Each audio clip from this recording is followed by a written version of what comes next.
پیر میں یا کمر میں تکلیف ہے اور وہ دیوار سے ٹک کر بیٹھنا چاہتے ہیں، بغیر ٹکے ہوئے بیٹھنا مشکل ہے، تو وہ کہیں بیٹھ جائیں دیوار میں ٹک لگا دیں، کوئی رکاوٹ نہیں ہے۔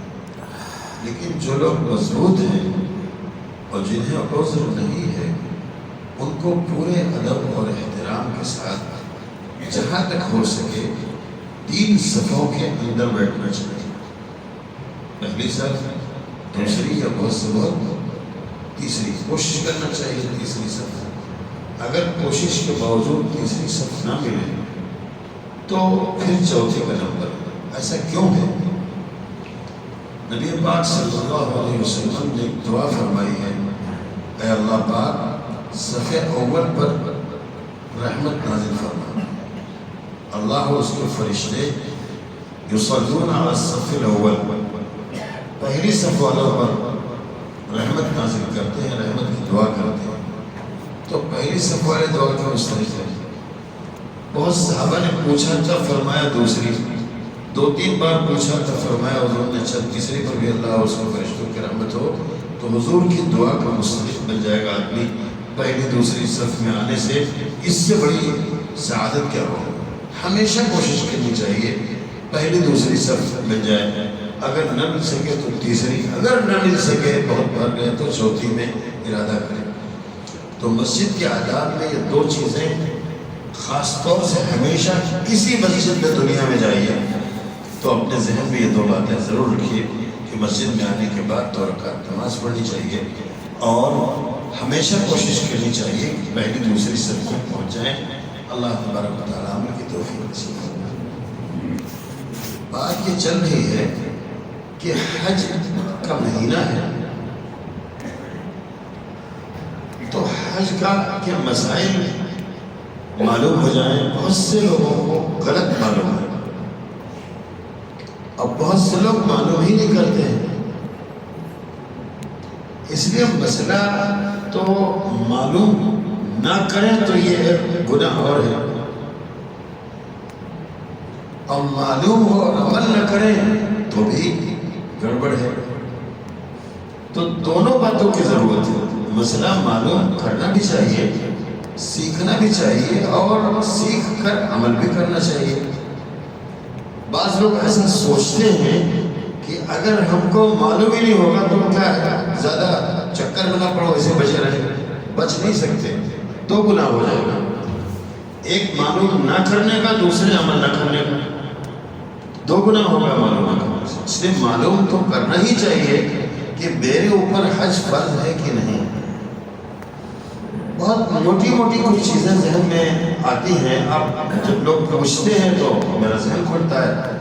اب پوچھنا کم کر دیا لوگوں نے تو ہر بات ذہن میں نہیں آتی۔ آپ یہ ذہن رکھ لیجئے کہ حج فرض ہونے کے لیے جانے آنے کا خرچ مکہ مکرمہ تک کا پکا اپنے پاس اگر ہو جائے اور جا کر آنے تک گھر والوں کا انتظام ہو جائے تو اس میں حج فرض ہے۔ اچھا، اس کو لمبا کرنے کے بجائے، بہت گہرائی کے بجائے موٹی موٹی بات سمجھ لیجیے۔ حج کمیٹی سے جانا ہے ایک آدمی کو، اس کے پاس حج کمیٹی کو دینے کے لیے 4.5 لاکھ روپیہ ہے۔ 4.5 لاکھ روپیہ نہیں ہے مگر 4.5 لاکھ روپے کا تجارتی سامان ہے جو بیچ کیا جا سکتا ہے۔ تجارت کا سامان نہیں ہے مگر بیوی کا زیور ہے جو اس نے ماشاءاللہ 5-10 تولہ بنا رکھا ہے اور اس کا مالک شوہر ہے مثلا، اور اس کے پاس اس زیور کو بیچ کر پیسے ہیں، اتنے ہو جاتے ہیں کہ حج کمیٹی کا خرچہ نکل جائے اور جا کر آنے تک گھر والوں کا خرچہ ہو جائے۔ تو ان تمام صورتوں میں اس پر حج فرض ہے۔ ایک چیز اور لگا دیجئے جو ہمارے علماء کی نظر ہے، اس میں ایک چیز اور لگا دیجئے تاکہ آپ کو غلطی نہ ہونے پائے۔ مکہ مکرمہ جا کر آنے کا خرچ ہے، مدینے کا نہیں ہے مثلا، اللہ کرے ایسا نہ ہو، لیکن اتفاق ہے ایک آدمی کے پاس مکہ تک کا خرچہ ہے لیکن مدینہ منورہ کا خرچہ اس کے پاس نہیں، تب بھی حج فرض ہے۔ مدینہ جانا اس سے بڑی خوش نصیبی تو کچھ نہیں ہے، اور ضرور جانا چاہیے، ہر حاجی کو جانا چاہیے، اور تقریباً ہر حاجی جاتا ہے۔ لیکن حج کا کوئی فرض ہو یا حج کا کوئی حصہ رکن ہو، ایسا نہیں ہے۔ اگر صرف مکہ مکرمہ سے حج کر کے چلا ہے تو حج ہو جائے گا، تو خرچ وہی دیکھا جائے گا کہ مکے تک کا خرچ ہے کہ نہیں۔ اب اگر یہ خرچ ہے، ایک آدمی کے پاس میں ضروریات سے زیادہ زمین ہے، گھر کا غلہ پورا سب خرچ پورا ہو جاتا ہے، زمین بہت کافی ہے، حج نہیں کر رہا ہو، اگر چاہے ایک ٹکڑا بیچے حج کر سکتا ہے، اس کے اوپر بھی حج فرض ہے۔ بمبئی والے مکان خریدتے رہتے ہیں، ایک اپنے مکان کے علاوہ جس میں رہتا ہے دو ایک مکان ایکسٹرا ہے، خرید رکھا ہے کہ وقت ضرورت پر کام آئے گا، دکان ایکسٹرا خرید رکھا ہے کہ وقت ضرورت پر کام آئے گی، کرائے پہ لگا رکھا ہے، مکان ہے، دکان ہے، پراپرٹی ہے، کہیں بڑی شیئرنگ ہے، انویسٹ کر رکھا ہے پیسے، اور وہ پیسے اتنے ہیں کہ جس میں حج ہو جائے تو حج فرض۔ یہ بار بار سمجھ لیجیے۔ پھر دو چیزیں اور سمجھ لیجیے۔ ایک بات تو یہ سمجھ لیجیے جس کو میں پہلے سمجھا چکا ہوں، لیکن پھر سے سمجھ لیجیے، اچھی طرح سمجھ لیجیے کہ حج جس پر فرض ہے اسی کو ادا کرنا پڑے گا، اور پہلے اسی کو ادا کرنا چاہیے۔ اپنی ذمہ داری پوری کرے، بہت اچھی طرح سمجھ لیجیے، کان کھول کر۔ ایک لڑکے پر حج فرض ہے اور اس کے ماں باپ نے حج نہیں کیا، یہ لڑکا ہے، اس کے ماں باپ نے حج نہیں کیا، یہ بیوی ہے، بچے ہیں، انہوں نے حج نہیں کیا، اس پر حج فرض ہے لڑکے پر۔ اب وہ سوچتا ہے کہ جب تک اماں ابا حج نہ کریں میں کیسے کروں گا، یا کوئی مسئلہ بتاتا ہے کہ پہلے اماں ابا کو حج کراؤ اس کے بعد تم حج کرنا، تو مسئلہ بتانے والا ظالم ہے، غلط ہے، اور یہ اس کی سوچ غلط ہے، یہ بات غلط ہے۔ پہلے اپنا حج کرنا پڑے گا، اماں ابا کا بعد میں کراؤ چاہے نہ کرو، تمہارے ذمہ فرض نہیں۔ یہ دماغ ذرا درست کیجیے، مسائل ٹھیک کیجیے۔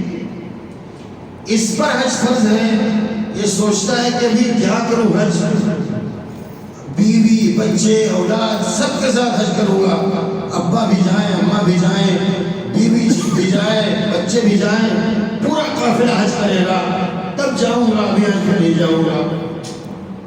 یہ خیال نہایت غلط ہے۔ بالکل کسی کے ذمے بیوی کا، بچوں کا، ماں کا، باپ کا، دوسرے کا واجب اور فرض نہیں ہے۔ اور آسانی سے اسلام سمجھو، زکوٰۃ اس پر فرض ہے، اس لیے کہ مال کمایا اس نے، اس کے پاس میں 5 لاکھ روپیہ بیلنس ہے، تو زکوٰۃ یہ ادا کرے گا کہ اماں ادا کرے گا، بیوی بچے ادا کرے گا، کون ادا کرے گا؟ جس پہ فرض ہے وہ ادا کرے گا۔ لڑکے پہ فرض ہے تو زکوٰۃ لڑکا ادا کرے گا، ابا ادا نہ کریں گے، نہ ابا ادا کریں گے، نہ بیوی ادا کرے گا، نہ بچہ ادا کرے گا۔ نماز بچے پہ فرض ہے، ابا اماں ادا کرتے ہیں، اس کی نماز ختم تو نہیں ہوگی، اس کی فرضیت ختم نہیں ہوگی۔ بیوی بچے نماز پڑھتے ہیں، بیٹا نماز نہیں پڑھتا، اس سے تھوڑا حساب کتاب ہوگا، نماز تو آپ پہ فرض ہے، آپ کو پورا کرنا پڑے گا۔ اسی طرح حج بھی ہے، حج آپ پہ فرض ہے تو آپ کو کرنا پڑے گا، آپ کے اماں ابا اور بیوی بچوں کے کرنے سے جس پر حج فرض ہے اس کا ختم نہیں ہوگا۔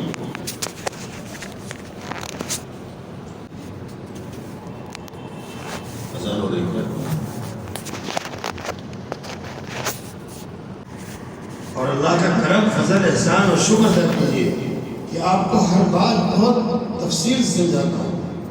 ابھی آپ غور کیجیے، حج ایک آدمی پہ فرض ہے، بہت سی شکلیں اس میں فرض، پھر ذہن میں آتا ہے حج زندگی میں ایک ہی بات فرض ہے. بہت سے لوگ بتا دیتے ہیں کبھی بھی کر لیں گے، کوئی مسئلہ نہیں، ایک ہی حج زندگی میں تو حج کر لیا تو بس ہو. بہت سے لوگ کہتے ہیں کہ ابھی تو جوانی ہے، ابھی کھیل کود کا دور ہے، ابھی حج کرنے کا کیا مطلب ہے، حج کرنے کے اخیر عمر میں. ایک باریک بات سمجھیے، بہت اہم بات، شرعی اعتبار سے بھی، عقل کے اعتبار سے. شرعی اعتبار سے یہ بات سمجھیے کہ کسی پر حج فرض ہو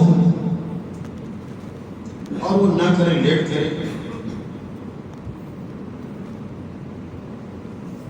تو ایک بار لیٹ کر دیا تو اب گناہ صغیرہ ہے، کرنا چاہیے.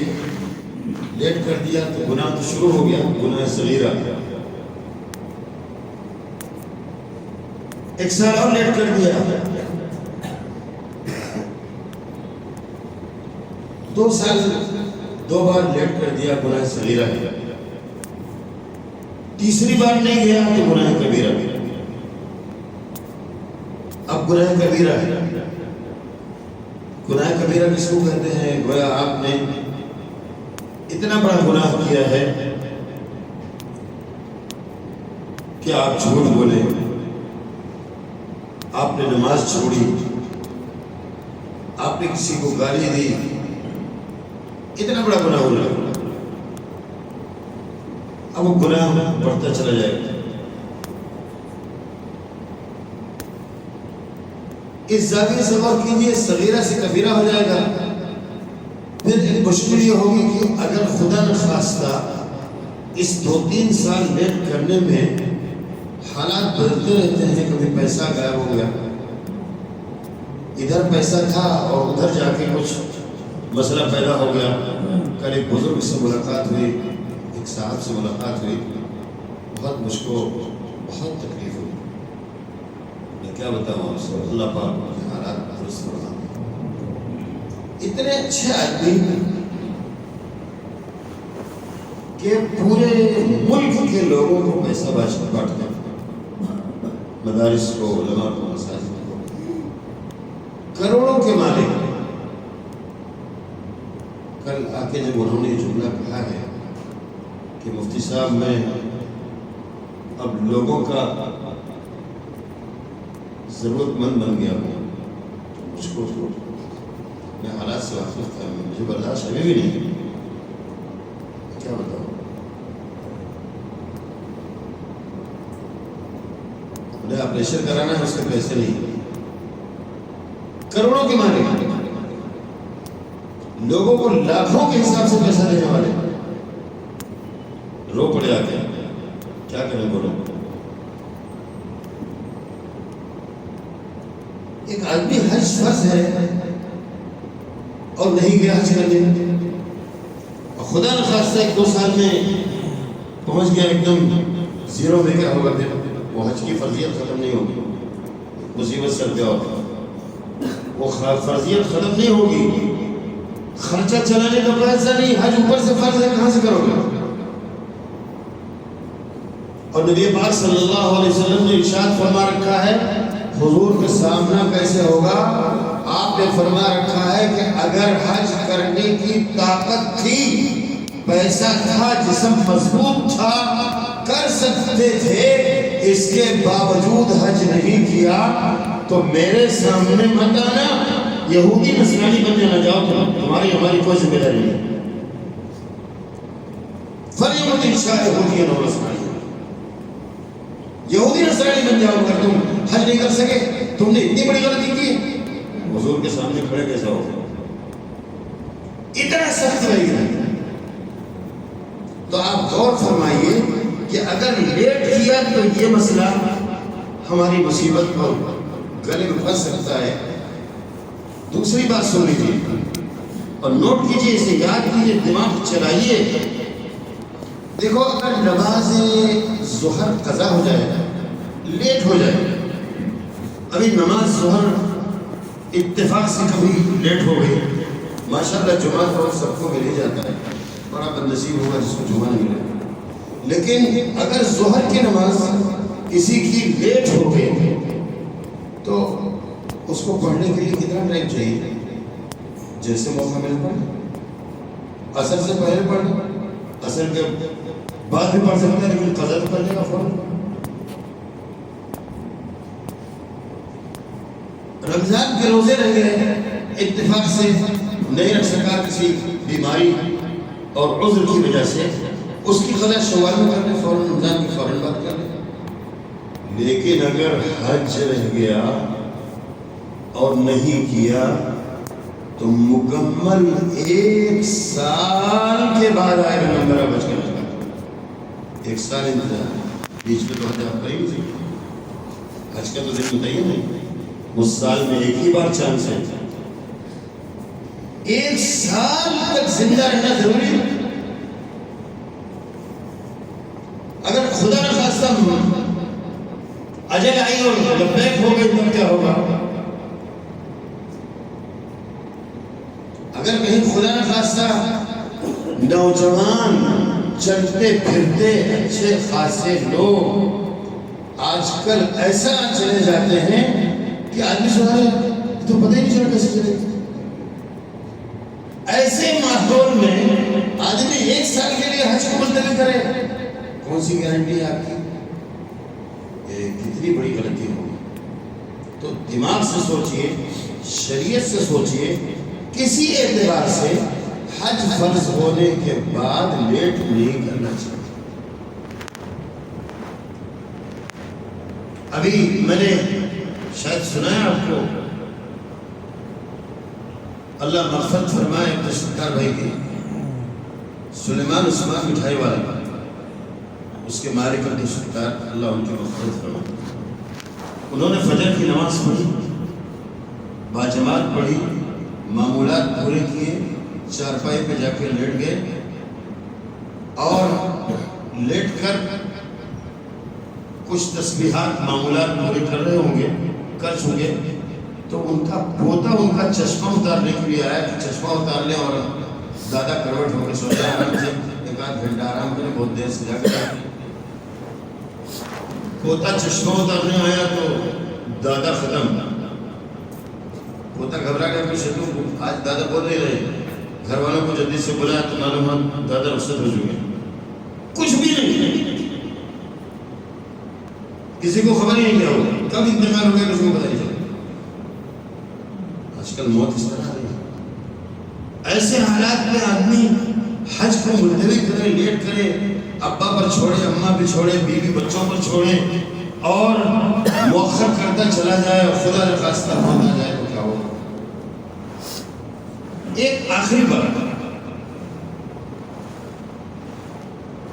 حج کو جو لیٹ کیوں کرتے ہیں؟ بہت ساری باتیں میں بتا چکا ہوں۔ بہت سے لوگ ایسا سوچتے ہیں کہ یہ جو پیسہ ہے میرے پاس، 4-5 لاکھ، جاؤں گا حج میں تو پورا ختم ہو جائے گا، آؤں گا تو فقیر ہو جاؤں گا، میرے پاس تو کچھ بچے گا ہی نہیں، پھر میرا دھندا کیسے چلے گا، میرا گھر کیسے چلے گا، میری دکان کیسے چلے گی، میرا تو پورا پیسہ صاف صفا ہو جائے گا۔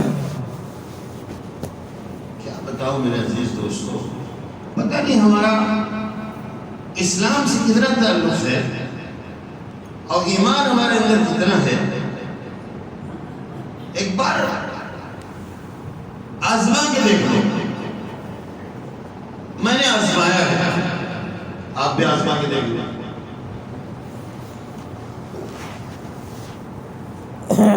آزما کے دیکھ لو، اللہ کے لیے پیسہ خرچ کرو گے، اللہ کو راضی کرنے کے لیے، اللہ کو خوش کرنے کے لیے، میرا اللہ مجھ سے خوش ہو جائے تو وہ اللہ آپ کو چھوڑ دے گا۔ قرآن کریم میں اللہ پاک کا وعدہ ہے، لِيَشْهَدُوا مَنَافِعَ لَهُمْ، حج کرو اور حج کا نفع اپنی آنکھ سے دیکھو. حج کرو, حج کا نفع اپنی آنکھ سے دیکھو. ایمان مضبوط ہوگا, طاقت پیدا ہوگی, رزق میں برکت لازماً ہوگی. اور آپ علیہ السلام نے ارشاد فرمایا تابعوا بین الحج والعمرہ. اس حدیث پر انشاءاللہ میں اگلے جمعہ گفتگو کروں گا. تابعوا بین الحج والعمرہ فإنهما ينفيان الفقر والذنوب. حج عمرے بار بار کرو. حج عمرے سے تو تمہاری دنیا سمجھ جائے گی, آخرت تو سمجھ گی, دنیا. بتاؤں گا انشاءاللہ اگلے جمعہ کو کیسے کیا ہوگا. مگر آج میری بات نوٹ کر لو, میں آپ سے ایک بات کی دعوت دیتا ہوں. اپنی آنکھ سے تلاش کرو, دماغ سے سوچو. آپ کے علم میں کوئی ایسا ایک حاجی صاحب ہے جو حج کرنے کے بعد آ کے پریشان ہو گیا ہو؟ ایک چاہیے ہم کو بتاؤ ذرا. حج کی وجہ سے اس کا پیسہ ختم ہو گیا, اب کچھ نہیں, فقیر ہو گیا, کچھ نہیں. اور میرے پاس پوری فہرست ہے ایسے حاجیوں کی, ایسے لوگوں کی زندہ مثالیں موجود ہیں, معلوم ہیں, آپ کے سامنے ایسی مثالیں ہیں کہ حج کر کے آئے اور جتنا پیسہ حج میں لگا تھا وہ واپس مل گیا فوراً. علماء نے لکھا ہے کہ حج کی مقبولیت اور عمرے کی مقبولیت کی علامتوں میں سے ایک علامت یہ ہے کہ اللہ تبارک و تعالیٰ پیسہ لیتے نہیں ہیں, واپس کر دیتے ہیں. کیا بات ہے, کس چیز سے ڈرتے ہو؟ اور کسی کا تو کئی گنا واپس ہوتا ہے. خرچ کیا تھا کتنا؟ خرچ کیا 2 لاکھ. 2 لاکھ کی مثال دے رہا ہوں کچھ خاص مطلب کی وجہ سے, کوئی خاص بات. خرچ کیا تھا 2 لاکھ اور ریٹرن ملا 10 لاکھ.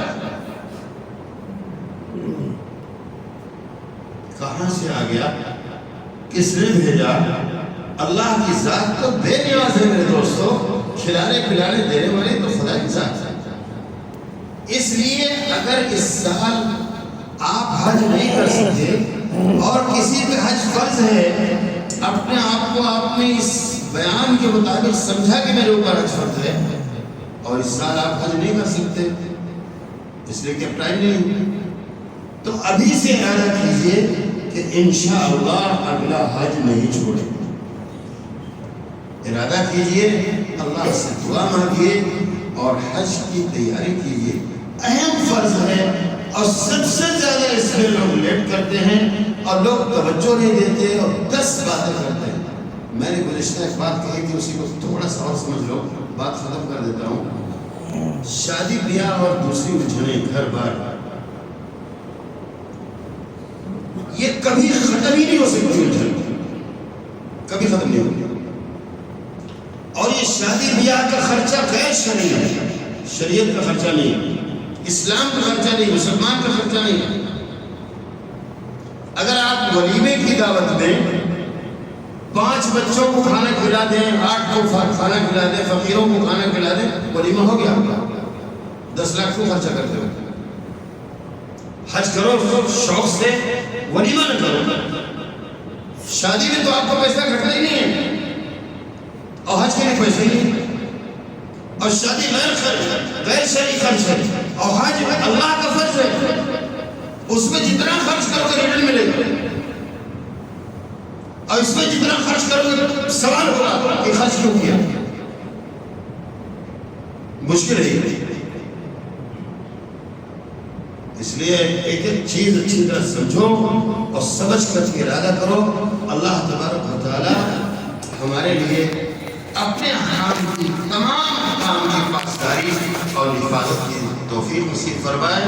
خاص طور سے جتنے لوگوں نے ارادہ کیا ہے اللہ سب کو حج اور حرم کی زیارت سے شرف یاب فرمائے. وآخر دعوانا